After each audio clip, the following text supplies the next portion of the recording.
Hey, everybody.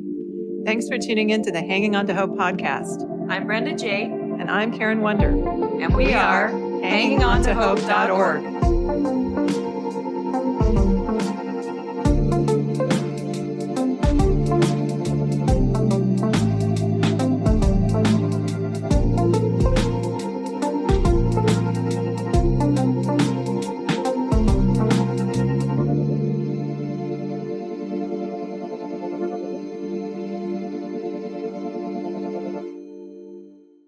This podcast is intended as educational and is not psychological or medical advice.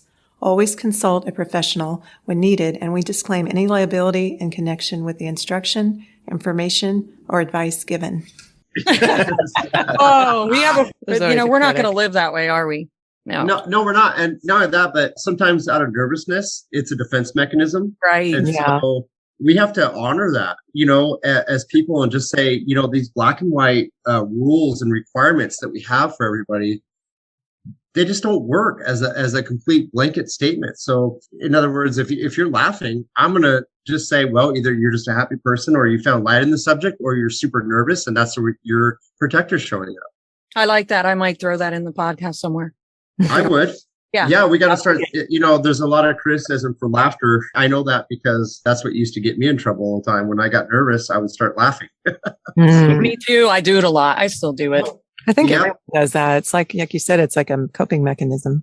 Can we just give humans a little grace and gratitude and mercy for a change, and stop with this fake expectation that all of us have to act a certain way or be a certain way? I don't know. I think it's a lot. We believe in grace for sure. Absolutely. Hi, everyone. Welcome to the Hanging On to Hope podcast. This is Brenda J. Today we have Jeremy and Chris. They are the founders of Brothers in Healing, which is a nonprofit that helps trauma victims suffering from PTSD by providing financial assistance for treatment and education. Both men are retired law enforcement officers that experienced traumatic, life-changing experiences where their mental health was affected. They know firsthand that proper training and getting help for stressful events is key to success. So welcome to the show. Hey, thanks so much. It's a pleasure to be here. I know Chris and I are excited to have this opportunity. So I'd like to take the time to honor you guys and thank you for reaching out to us. It means a lot. It really does. Yeah. We do. We're always looking for ways to expand so we can get our message out. And when we have other people bring us in like this, it helps us and you and everybody else out there. Absolutely. We agree. Yeah, totally. And I was looking, this is Karen, by the way. But I loved looking at your website and seeing what you guys are doing. I think it's great. So you mentioned that you both have had traumatic experiences. Jeremy, you mentioned that you were a victim of domestic violence. Do you want to tell a little bit of your story and how it led up to where you are at now? Yeah, sure. I don't mind at all. I will say this. There was a time in my life I was so ashamed and had so much guilt, feeling like, we can't talk about this kind of stuff and feeling like, what's the point? What difference is it going to make? And I want to say this before I start. It always starts with the conversation. It starts by being open and vulnerable and reaching out to someone you can trust. And you start to gain a little bit of strength and get your foot in the door when you do that. So there was a time in my life I would be so ashamed to talk about this. But now I see getting your foot in the door and shining some light on it brings a lot of healing and empowerment with that. So thank you so much for that question. As I look back on my life and I've had some time to meet with licensed clinical psychologists who deal with this kind of matter, I realized that this started back in my childhood with my father. He was injured in a horrific traffic collision back in the 80s. And, back in the 80s and 90s as well, they handed out pain pills a dime a dozen. It's like Pez candies, and that's what they did. And you would open up the kitchen cabinet door in our kitchen, instead of plates and cups and things like that, it was full of prescription medications, all different types of opiates and other highly addictive drugs. And what that does is that starts a disconnect in your brain. I didn't know that. So growing up as a child, so I was in third grade when the father that I knew changed completely. And now this sympathetic, compassionate, loving father turned into almost a monster, so to speak. And I'll share this analogy with you. it would be like coming home from school every day, and maybe you have a pit bull there, and and the pit bull is so excited to see you that first hour, and the second hour, all of a sudden it's mauling you. And that's what it was like for me. I didn't realize how much your childhood impacts your adult life. So let's fast forward now into my situation with, I'll say, a reported domestic violence, because there was a lot of violence in my home from my dad done to me. I was the oldest, and he would always say, hey, I have to use you as an example. So I was kicked, beaten with a belt, emotionally abused as a child. And so that carried on into my relationships because I didn't have enough self-worth. And I also feel there's something there with kind of we'll call it the law of attraction. And so the type of individuals that I would attract into my life would be similar to my father. Mm.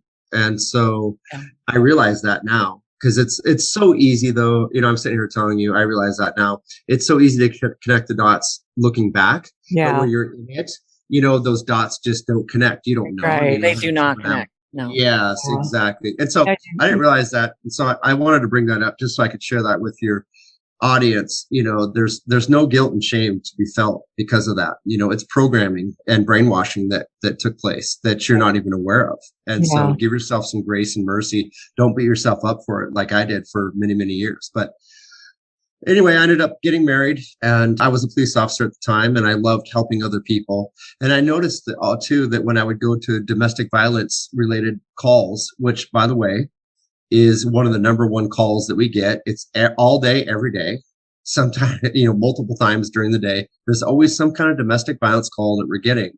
And I have yet to see, and Chris, you correct me if I'm wrong, but in your years of law enforcement, I did not see a decline in that. Every day you can bank on having a domestic violence call of some sort. Yeah, absolutely. And so I don't feel like we're growing as a society and getting better in that aspect. I think some of the laws that have changed are good. I don't think it's enough, but so I'll continue though. So I'm in this relationship, and the person that I'm in has their act together in the workforce. They're amazing at work, but when they come home, completely different person. And so my experience was, it was on my birthday. My mom said, hey, I'd like to take you to Blue Man Group with the family. I have a younger brother and a younger sister. And, your dad and I would like to take you to Blue Man Group. I said, great, let's do it. Well, so she says, hey, I bought the tickets 3 months from now. Well, in that 3-month time period, I get this email. I show up for work, and I log into my city email, and there's a message from somebody calling themselves Officer Dan Brown. And it says, I just wanted to make you aware that your wife is having an affair on you with the fire chief. And I feel bad for you, and I just wanted to make you aware of this incident, blah, blah, blah, blah. So I go home, and I print out the email, and I confront my wife at the time with this information, and she denies it and belittles me and tells me how insecure I am, flips the whole script right back on me. Well, the next month I find out that she is pregnant. And in my mind, I knew she was lying.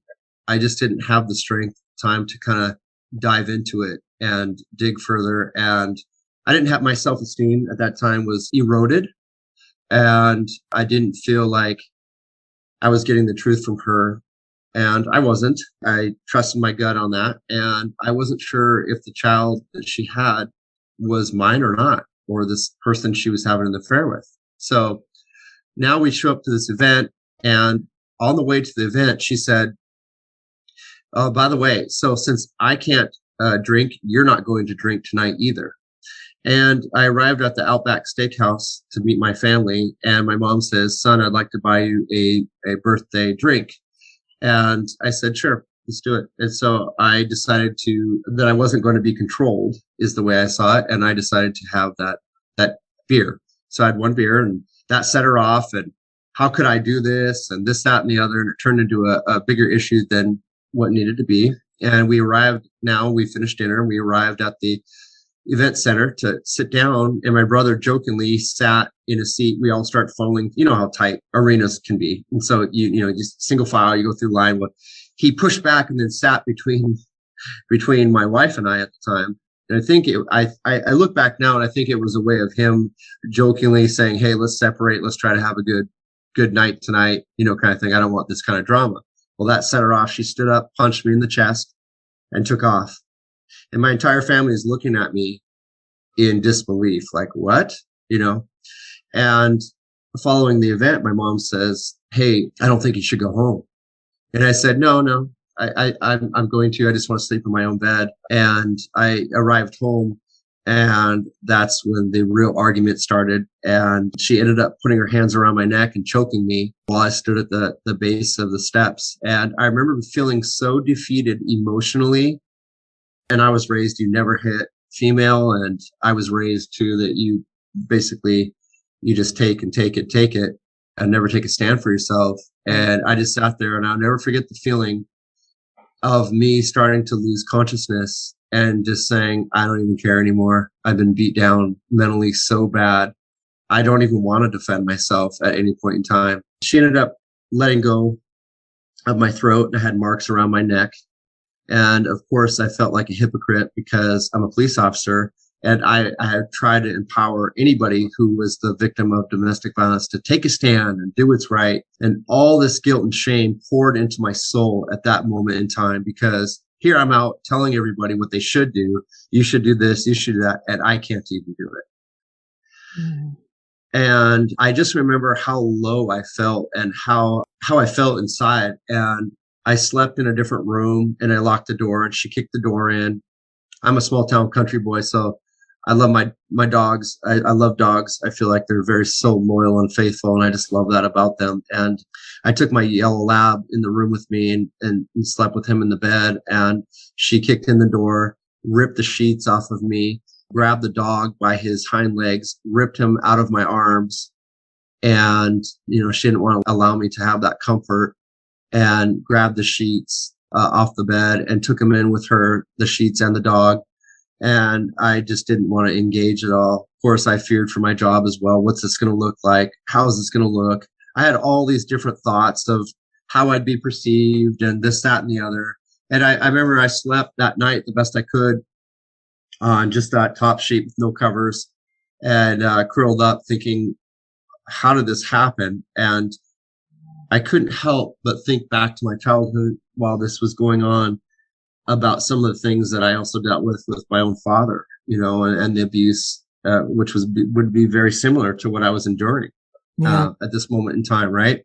Right. And I couldn't help but have that thought, but I quickly dismissed it. And I didn't know it at the time, but I was in this fight or flight survival mode. Right. And now I'm a police officer, and I'm supposed to go to work and tell other people how to deal with their lives. Yeah. I'm the biggest hypocrite on the earth, is the way that I felt. And that was really tough for me. It really was. It weared on me. And I found out that she and another person, they worked for another city in the HR department. She found a way to hack into my confidential email at work. And I was an undercover narcotics officer at the time. And she was able to hack into my email account and read confidential emails between myself and the drug task force unit. And I didn't even think about the laws that were violated. It's called computer trespass, but it's a power move. And I didn't even see that at the time. And I felt very humiliated. I felt like I just felt lost, I guess. I felt empty inside, and I felt lost, and I had no self-worth.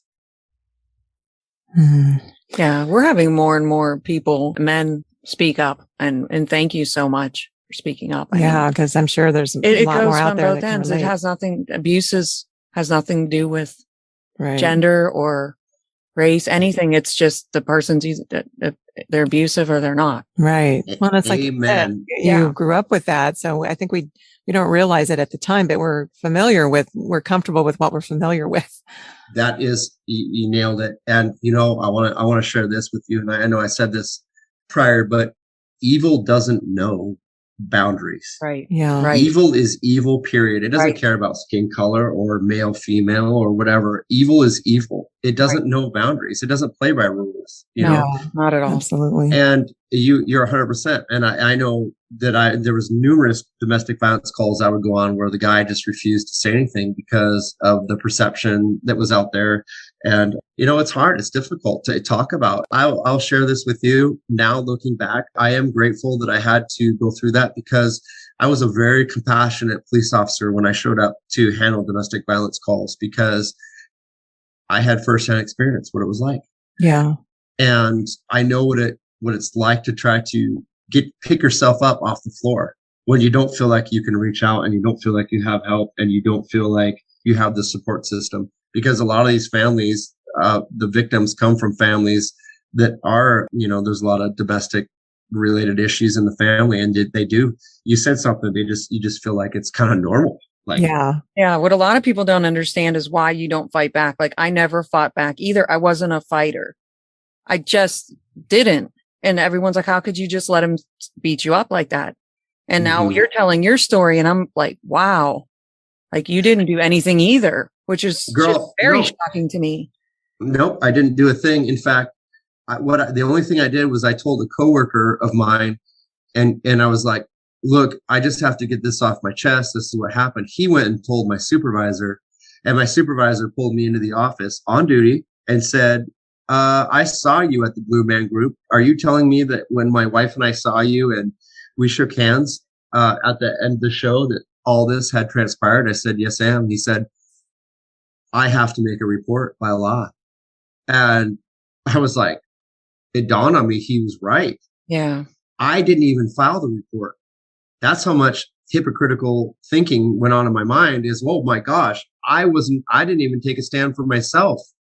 And by law, you're supposed to report it. And he did. And I had to do this huge report, and I had to go in front of detectives, and they asked me all sorts of personal questions, including our level of intimacy. And it was very humiliating.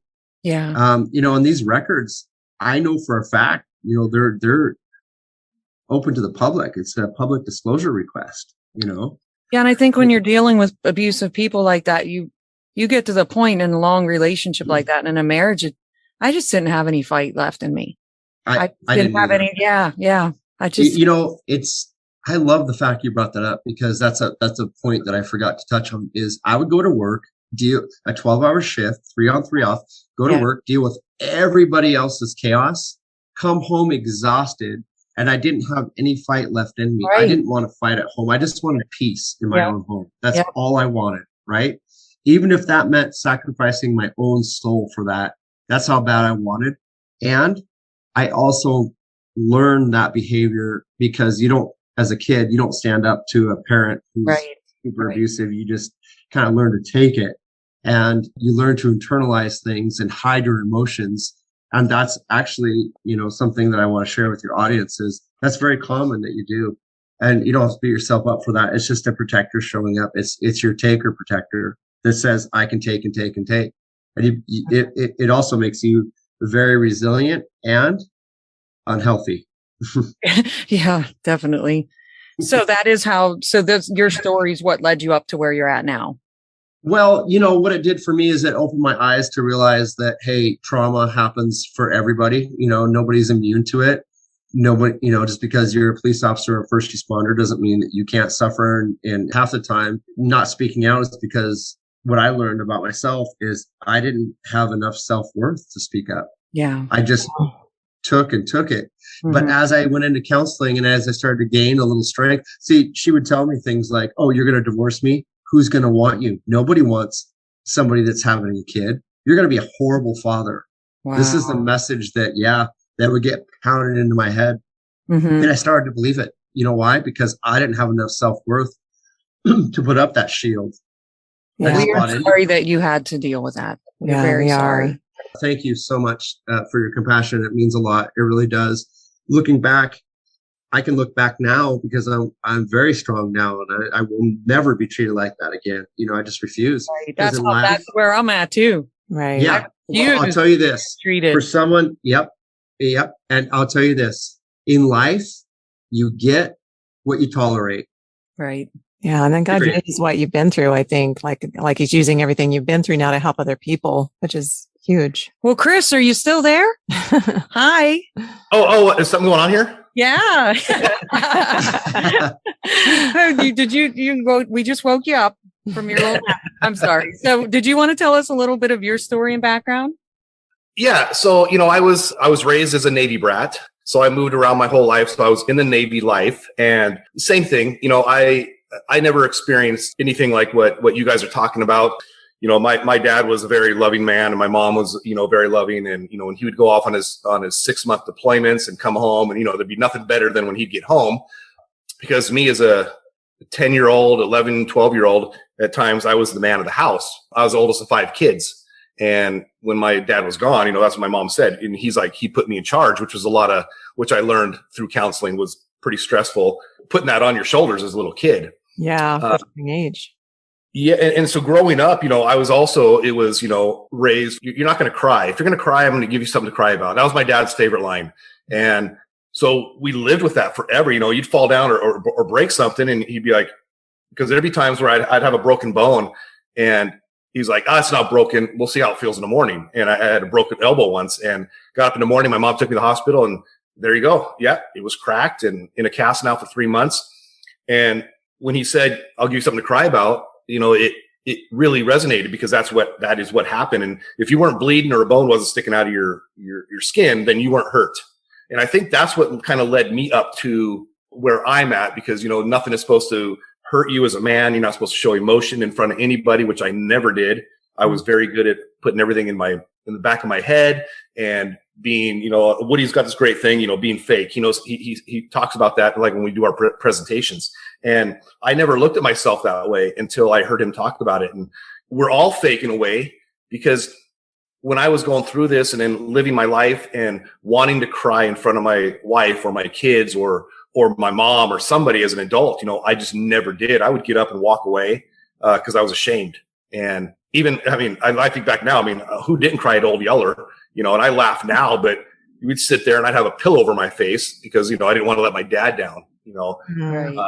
And then getting into law enforcement, that carried on with me, just like I think it does with all, especially men in law enforcement. I also think with women too, but men, you are supposed to be stoic, and nothing is supposed to hurt you. And you are supposed to be the strong person, which, we are when we're at work. But there's also a time where you have to let your guard down, even at work, and show people that we're all a human being, and it's going to affect us all. Right.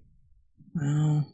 So, and you mentioned on your website that more first responders and military die by suicide than in the line of duty. That was shocking to me. Can you expound a little bit about that? Yeah. Woody, go ahead. Oh, well, that was a very interesting stat that we found out. Chris, I had a friend of mine take his own life with his duty weapon. I had no clue he was even hurting. And we had been to several gatherings and, functions and barbecues. And I felt like he and I talked about everything, but not once did I have any inclination that he was suffering and hurting so far inside of himself. And of course, like I mentioned, you can connect the dots looking back. It wasn't just him. If you look at the stats, in fact, I think this year firefighters are in the lead right now, but that's that compound trauma and first trauma that you experience. And we're taught, not to express ourselves and speak up when we're hurting it. I think there's this stigma that, well, you signed up for the job. What are you whining and complaining about? You knew there would be tragedy. But what happens, in my opinion, is that seed of PTSD gets planted and it grows on its own. It doesn't need water or fertilizer. It just needs you to show up for work every day and see trauma and tragedy. And it just starts to grow inside of you. And before you know it, it just kind of takes over. And I feel that's what's going on. We lose. So for our military, I think the latest I saw was we lose 22 military veterans per day. Per day. Wow. Per day. And the fact that we're losing our first responders, by suicide, that's a very, very hard pill to swallow, because those are good people and they're putting their life on the line to save other people. And, that's someone's brother and father, mother and relative and this, that, and the other. And it's a very sad statistic for me. And we had no clue when Chris and I started our Brothers in Healing Foundation and nonprofit. We had no clue how bad this really is. And it's completely toxic. And we said, well, we could sit here like we used to do, go to this mandatory training once a year. And they had this program called Target Zero. And the goal of Target Zero, it's a nationwide campaign. And I think they got federal grants and this, that, and the other. And I found this really interesting. And this was the spark that started the fire under Chris and I, is we go to this training and they would talk about, make sure when you run code that you look at, in a four-way intersection, clear the intersection, slow down, always wear your seatbelt. Make sure, that when you arrive on scene that you 360 awareness and, always watch your back. Not once did they ever talk about the number one way we were actually dying by suicide, self-inflicted suicide. Not once did they talk about seeking professional help from a psychologist. And I believe that's because of the stigma there that if you reach out to a psychologist, you're weak, you're mentally unstable, Right. And yeah. And that's what we're trying to change is say, hey, look, we're just two regular dudes that have been diagnosed with PTSD and we're willing to be open and vulnerable because we want to make a change. And if you're hurting, we totally understand because we've both been there. And there's that acronym, HOPE, hold on, pain ends. It really does. You can come out of this. You don't have to end your life. Yeah. And the way that you feel now is not the way you're going to feel 5 years from now, 3 years from now, even 2 years, 1 year from now. Yeah, it's so important that you talk about, because like you said, whether in military or law enforcement, you are seeing trauma every day. And so anyone would struggle with that. So being able to address that, I'm surprised that that's not something that was talked about earlier. But like you said, it's like that stigma. Oh, it didn't come up. And Chris, you tell me, because Chris has experience with state patrol and a city law enforcement. But in our field training, we had to go through, which was 3 months after you get out of the police academy. Not only did they not talk about first responder suicide in the academy in Washington State, where I went, but they didn't during the field training officer process either say, hey, listen, by the way, this is the number one way we're actually dying. And here's some resources for you. In fact, the only thing that was there was this EAP. It's called EAP, Employee Assistance Program brochure that was stapled right along with the Department of Labor and Industries, how to lift things properly. And it was folded up by law and, probably by policy. They just had to put it on this bulletin board, the cork board. It was a 3 foot by 3 foot board that you walk past, but you never took the time to kind of look at it. But that's the only mention that I ever had in 22 years of law enforcement. Wow. Yeah. Sorry. One of my things that I look back and I kind of regret now, but we didn't know about it is, Woody and I were both field training officers and we train people, and never having that conversation with our training officers. I never passed that on to any of my students when I had them either. And it's kind of hard now to look back and go, God, I should have seen that back then. But, I beat myself up a little bit, but then I had to stop going, well, it wasn't one of those things that we talked about. And hopefully now with this word getting out and departments starting to really see what's going on, I really hope that's part of it should be a mandatory curriculum when they're going through either the academy and or the field training officer experience. Right. And even from military, I remember seeing shows, I remember watching a documentary on so many military come back and have PTSD, and there's not enough resources for them as well. So yeah, this is very, very important to talk about. Definitely. Wow. Yeah. Well, it says on your website that suicide is the second leading cause amongst teens, often correlated to bullying and PTSD. On our podcast with the Winged Hope Youth Advocacy Center, they mentioned that bullying can be related to living in an abusive home as well. You believe taking a proactive approach to bullying is the best approach. Can you expound on that? Yeah, 100%. In fact, I like this term bullying because it's such this blanket, like we put it, but really it's abusive behavior in the home. Let's just call it what it is. It's domestic violence in the home. And, we've labeled it as bullying. Well, bullying is, to me, a very generic term, but absolutely, you see these kids, they're depressed now more than ever. And if you look at the studies, ever since smartphones came out, the depression and suicide rates have skyrocketed because they look at these lives on social media and they go, oh man, that's the way life's supposed to be. And movies always has a fairy tale ending. And, there's always some, magical moment that takes place. And that's just not life. In fact, the best message we could tell these kids is not only hold on, pain ends, but also you're either in a storm, coming out of one, or headed towards one. And life is not easy. And these kids, they need to hear that message that a lot of us are suffering. And what Chris and I realized is when we first were school resource officers, we would go before our shift started, we'd have coffee together. And he and I worked at high schools with teenagers. And, you know, we were a mile, 1.3 miles apart from each other. Was both the high schools were separated by that far. We had close to the same amount of students, right around 1,500 per school, per campus. And Chris and I would meet and talk about what was going on each other's schools so that we're up to date on things. And that way, if he called in sick or couldn't make it right away, I'm up to speed, right? And we found that that entire morning was talking about bullying, harassment, and suicide. And we would sit there and complain about it to each other. I can't believe it. I've got 6 I've got to investigate today. And it takes up the whole day because it's so prevalent in our schools now. And kids now get bullied at home. So picture a dysfunctional family. You're there and you're with an alcoholic mother or father, or you're getting beat. And now you come to school and you're getting teased at school. Now you leave school and you want to escape and you go to social media. And now there's these messages of you're an idiot. Why don't you just kill yourself? You're worthless. Well, that's a constant message that you're hearing throughout the day, right? Your body's in fight or flight mode. Right. How can you even learn? How are you grasping anything? How is your brain maturing? It's in a fight or flight survival mode. That's what's going on. And so these kids see no option. They're in such pain and they're hurting so bad that they end up taking their own lives. And it's so sad for me to hear that because these kids are valuable. Yeah. Right. You know, they matter. Yes.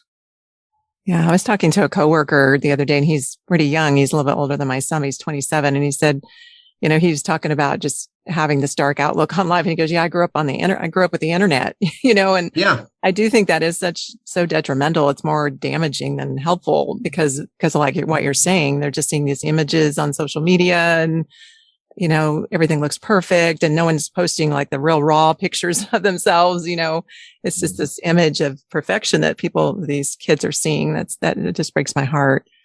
And not only that, and Chris was instrumental in starting an anti-suicide club. Thank goodness. He did a fantastic job. Chris and I fortunately realized something about the teenage mindset and the teenage brain. And this is where social media comes into play on this whole thing, is because the teenage brain is designed to start breaking away from your parents and your tribe at the home and to create your own individual tribe, right? So who is your tribe at that point in time? It's your peers, it's your classmates, right? Right. And so now if you're being bullied, that's the tribe that you're supposed to be going to, and they're ostracizing you. They're saying, you're not worthy. We don't like you. Well, that's really hard to hear. And so what would happen is Chris and I realized is with these kids, they're going home. And now these keyboard warriors, maybe the person that they're having an issue with, the bully, you know, is like, I can't stand you. You're so ugly. Right. And now all these other people that want to join in on that, they start saying, yeah, exactly. And they give a thumbs up. Well, pretty soon that gets up and that person who's being bullied looks at it and says, oh, everybody hates me. I'm worthless now. I had one girl say, everybody in the school hates me. I said, what do you mean? And she said, well, I had to deal with this post. And it was actually a threatening post, and I actually ended up pursuing criminal charges on it. But basically there was 536 likes. I went to the secretary and I said, is that really a truthful statement? Everybody here at this school hates you because I absolutely think you're amazing. And she said, well, everybody besides you. And we had 1,700 kids at the time. And so I showed her there's 1,700 kids here. But yes, I know it got 500 likes, but that's because of the group mentality. Sometimes these kids will just join in and give a thumbs up or, you know, this, that, and the other. The other side of that is she saw it as everybody hated her, and that is a large amount. And she just said, I can't deal with this. Everybody hates me. I'm worthless. And again, we go back to that self-worth and love, you know, and it's hard when you feel like everybody hates you, and it's hard to hold on to any kind of hope at that point in time, you know? And so Chris and I realized we have to be proactive. The way that we're handling these things is simply a reactive approach. It's not working. And that's where the change that you brought up takes place. Chris and I said, what can we do? Let's start our anti-bully campaign. Chris started an anti-suicide club. We ordered these t-shirts. It's really awesome. And we handed them out at a basketball game. It was a rival basketball game. It was a game where both of our high schools played against each other. And it was a very big basketball game. And we ended up purchasing all these t-shirts and handing them out to people to let them know that, hey, we got you. You know, we're here for you. And there's hope. Yeah, that's great. That's such an important message right now. Yeah. And Chris, do you want to talk about our campaign, our anti-bully campaign that we started? To be continued. Stay tuned for next week's part 2 with Brothers in Healing. You don't want to miss it. Thanks for tuning in to Hanging On to Hope. Check out our website, hangingontohope.org. There are resources on there, and if you would like to donate or volunteer, you can do that through our website. We are a brand new nonprofit, so we appreciate any and all support. And we thank you for listening. And until next time, keep hanging on to hope. We are evidence that there is hope and healing for you, and our passion is to help you find it too. So thanks for tuning in. Thanks for listening, everyone.